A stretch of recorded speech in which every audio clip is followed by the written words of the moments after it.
What's up, guys? It's Crash. I want to dive a little bit more into Gray Zone Warfare today because, in my opinion, this could be the game of 2024.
The PvEVP shooter Gray Zone Warfare from Mad Vinker Games, in my opinion, has an incredible amount of potential. And I want to talk to you guys today about some of the details and some of the gameplay mechanics that are incredibly unique. They might not be unique in and of themselves, but the first time that they've been put together in like a survival type extraction shooter. One of the things that I found really interesting is that the creative director, Rick Robus, replied to Big Fry in a tweet, and he said that the game is nearing feature lock, which means it is right around the corner for early access this year. And when he talked about feature lock, that got me to thinking about what features are they going to lock in. And I remember a month or so ago when we got some detailed information about the lore and the story and everything going on within the island of Gray Zone Warfare on that Lemang Island that we talked about in some of my earlier videos.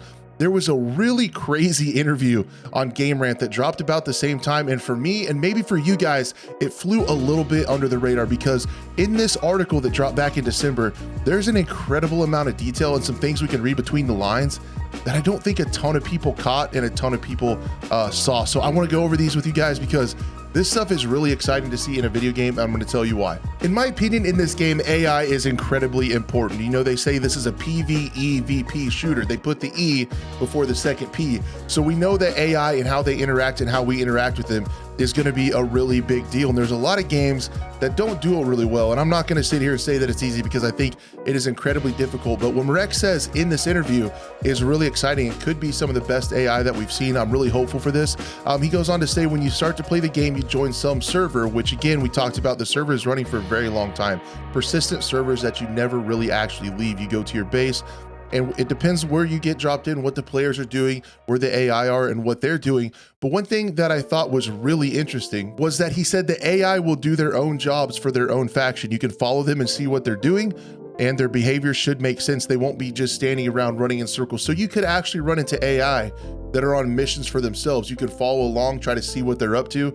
And just a lot of the things that we're going to talk about today could make the gameplay really dynamic, and you're going to have to think on your feet. He talks about around them, there's several bandit camps, and the players can take over these camps in the future. This is for the future. Some of these features won't be in early access, like the AI doing stuff like that, but the world is going to be changing based on the player deeds and what they are doing, like it's alive. So again, a lot of things revolve around this AI. In my opinion, it's a really big deal. And I can't remember in a shooter, I just think of ones I've played similar. This always gets compared to Tarkov. The scavs just kind of run around.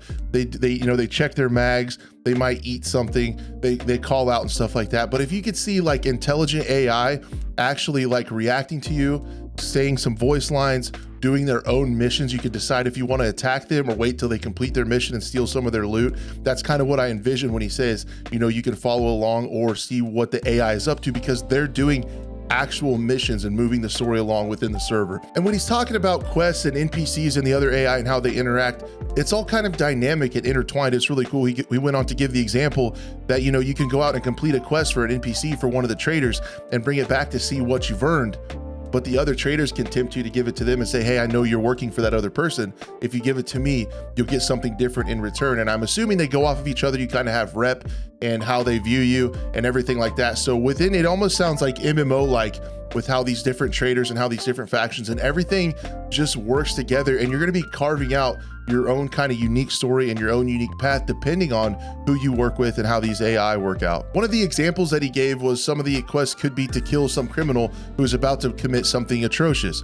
He says you need to figure out where he is, how to get there, find the place where he is, and figure out how to kill him. You can decide if you're going to bring full power or go alone. If you're sniping him, if you'll find him somewhere else so it feels like real life. So it sounds really cool. And again, a lot of these details, I don't think I've seen all put together in a game at once. It sounds like kind of real life. If you put a hit out on this criminal, you're going to have to figure out where he's at. You're going to have to figure out, you know, what kind of security he has around him, where he lives, where he goes throughout his day.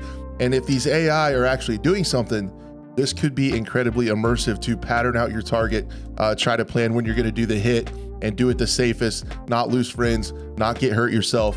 And just how that works is so much better than a lot of games where it's just like, kill this boss 15 times and you get some rubles. The next thing we're supposed to hear about this month or in the coming weeks are a little bit more about the weapon systems. And even those are being improved upon across other games that we know. And I'll just go ahead and say it. So far, Tarkov seems to be incredibly detailed and immersive. And some of these things that they're talking about here will rival that if they pull it off well, and also potentially be a improvement on what Tarkov is doing, which is one of the most complicated and complex ballistic systems in a video game, in my opinion, and most realistic.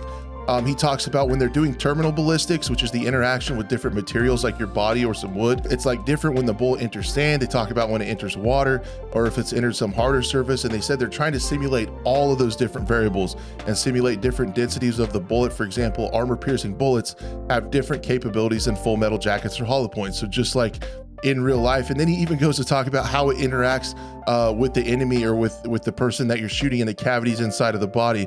And like the body is actually broken up into organs, and how the bullet travels through there is different depending on what ammo you have, out of what firearm, and how it penetrates and moves within the cavities inside the body. He says they have different body parts and organs. If the organ is destroyed, you die. If you survive, there's some kinds of big consequences. We call them symptoms and effects. And he says you can then, for example, bleed out. And then they move right on into talking about some of the details with the healing system. Like, and you have to think about it as it is in real life. First, you have to stop the bleeding, then you have to care for some other things. And he says they're going to gamify it. So when you start talking about these incredible levels of detail and realism in games, sometimes I can get a little nervous about it, because like sometimes realism is not that fun, and we still want to play a video game and have fun, right? And I was pretty thankful to see him acknowledge this by going on to say it's not possible to completely be realistic with these kinds of injuries. For example, you're still able to do surgeries in the field. You can repair your heart, for example, or brain. It sounds silly, but he said it's necessary because they're still balancing stuff. They want it to be fun. They want it to still be a game. But there's a difference between kind of realism and immersion, in my opinion. And it sounds like they're really going for immersion on this. We've already seen from the trailer some of the really interesting animations and some of the things with the different kinds of heals and working on wounds and stuff. But these symptoms and effects and replenishing blood and doing transfusions are really going to lead to a lot of dynamic gunfights. And that's one of my favorite things of Tarkov. Some of the best gunfights and most intense moments I've ever had in shooter games have come from long, drawn out fights in Tarkov. And the longer you can make those gunfights, the more you can prolong that, the more tense and just the more fun you get out of it, right? Some of the craziest fights I've had have been, 3v3, a bunch of different flanks, trying to heal, throw smokes, throw nades, move around, try to call out where people are. You don't exactly know who's who and what's where, and just that chaos trying to work together. It is super, super cool. If these health mechanics can prolong those battles just a little bit, I think they'll be a lot more fun. And one of the interesting things about this is not only can you heal yourself and perform those on yourself, you can also help a friend. You can also bring a friend back from coma. You can also treat your friend, treat your squad mate, and try to keep everybody back in the fight. And when these are going on, you're going to have to decide, do I stop and heal my friend, or do I have to eliminate the threat first? And then I'm able to do that. And hopefully they can hang on. It sounds like you can drag your teammates to different other places and things like that. So this level of immersion and technicality within the healing realm just brings a whole bunch of dynamics to gunfights, and I'm really looking forward to checking out. And within that ballistic system as well, one of the things I found really, really interesting that is kind of realistic, it depends on kind of how far they go with it, but they talked about how the recoil is going to be used, and that's a really hot topic in Tarkov right now. It also depends on what kind of stuff you have on your gun. He said they're calculating real recoil using the weapon mass and even about how it changes as you expel rounds from the firearm. It gets lighter, so there's going to be more recoil because the gun won't be as heavy as you shoot through the mag. So if that's really subtle, that could be really immersive. If it's not, it could get a little annoying, but I'm sure that can be balanced, and they'll take player feedback as they already have within the trailers. But he said, for example, if you have a small gun like some kind of revolver and you're shooting the first bullet from the magazine, the recoil is different than the last bullet because you lose that weight. It works differently if you put a silencer on the gun because the pistol is heavier. So they're actually calculating weapon mass into how the recoil works. So there's some really complicated mechanics going on here that sound really neat. The survival aspects of the game also sound pretty reasonable. He said they went really far and detailed into metabolism. It seems like this game is all about detail. They have stamina, so when you're hungry, but you don't die from hunger or dehydration. I think that's really awesome. Just when you're hungry, there's more details like stamina depleting faster. The metabolism will also change when it's raining a lot, like you're colder, you have to stay warm. It will then work a bit differently, so people have to adapt to this kind of thing. We're trying there, but it's not frustrating. He wants it to be like difficult, but not annoying. So you don't need to care about it every 5 minutes to not die. So all of that to say, he says that all of this works together to prevent players from just moving around, shooting and waiting to see who will die first. It's not what they want. They want it to feel like everything is meaningful and you have to use your brain, think tactically, what's going to happen if I do this? Should I do this?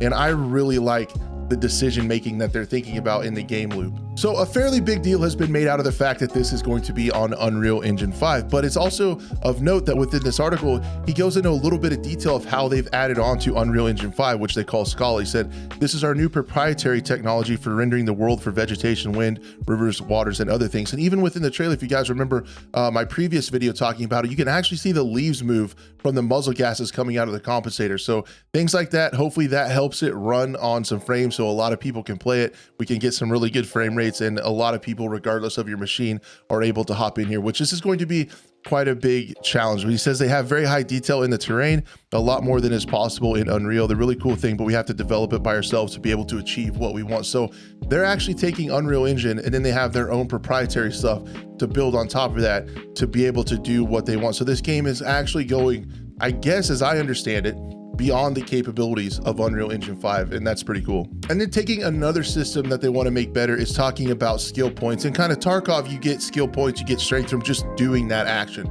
over and over and over, and eventually that builds up. Well, they're actually kind of fleshing that out and adding some detail. What he talks about is using a sniper rifle. It'll give you buffs if you achieve a higher level, but you actually have to do something to obtain it to prove that you are really good with a sniper rifle. I know in Tarkov, when you're trying to level up your sniping skill, you can just run around while you're running around woods and keep reloading your Mosin, and it'll level up your sniper, which seems a little bit silly. It sounds like if you start to snipe in the game, an NPC can say, he gave this as an example, could say, hey, there's some potential in you to be a sniper. You could go to this school and they will give you a quest. So you could go to like kind of a sniper school or someone who's good at that, and they will give you a task that's potentially like kill 5 guys at 300 meters while they're running. And when you do it, you receive this certification. So people can see that you have this certification and you know that you're pretty darn good with a sniper rifle. You also get the skill points and stuff like that. So it sounds like skill is going to be something beyond just repeating it over and over. You're actually going to have to complete a quest to gain skill points, and I really like that. And then one of the last things that's important, anytime you have a game that's pretty exciting coming out for PC, there's always a massive audience of console players, rightfully so, asking, is this going to come to console? And they did ask that in this article, so I wanted to talk about that a little bit.